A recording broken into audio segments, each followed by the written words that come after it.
నర్సరావుపేటలో private ఆసుపత్రి డాక్టర్లు సిబ్బంది నిరసన ప్రదర్శన చేపట్టారు. స్థానిక ఆర్టీసీ బస్టాండ్ నుంచి ఐఎంఏ పెద్ద చెరువు వరకు సాగిన నిరసన ర్యాలీ 2700 కోట్ల ఆరోగ్యశ్రీ బకాయిలు వెంటనే చెల్లించాలని, ప్రభుత్వం తీసుకున్న నిర్ణయాలలో హాస్పిటల్స్ యజమానుల్ని కూడా కలిపి నిర్ణయాలు తీసుకోవాలని డిమాండ్ చేసిన డాక్టర్లు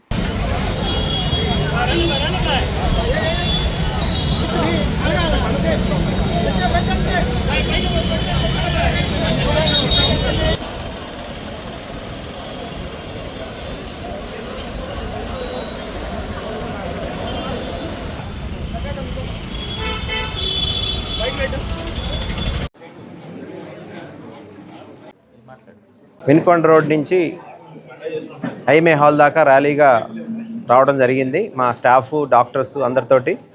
సో ఇక్కడికి విలేకరుల సమావేశం నిర్వహించి మాకు ప్రధానంగా మాకున్న ఇబ్బందులైనటువంటి డిలేడ్ పేమెంట్స్ ఇప్పటిదాకా సుమారుగా 2700 కోట్ల దాకా బకాయిలు పడ్డది గవర్నమెంట్ మా అన్ని హాస్పిటల్స్ కూడా.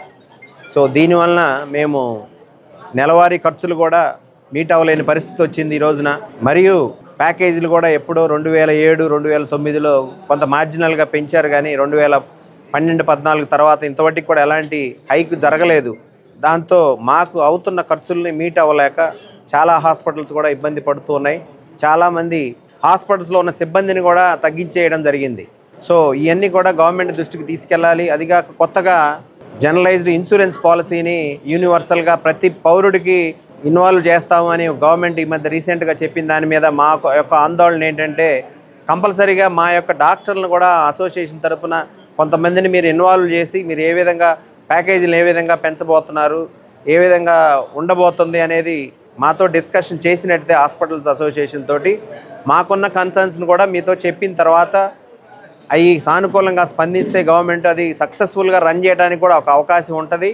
సో ఈ 3 విషయాలు కూడా మీరు త్వరగా నిర్ణయం తీసుకొని సామరస్యంగా పరిష్కరించినట్లయితే మేము ఇలానే ఈ స్ట్రైక్ కంటిన్యూ చేయాల్సి వస్తుంది.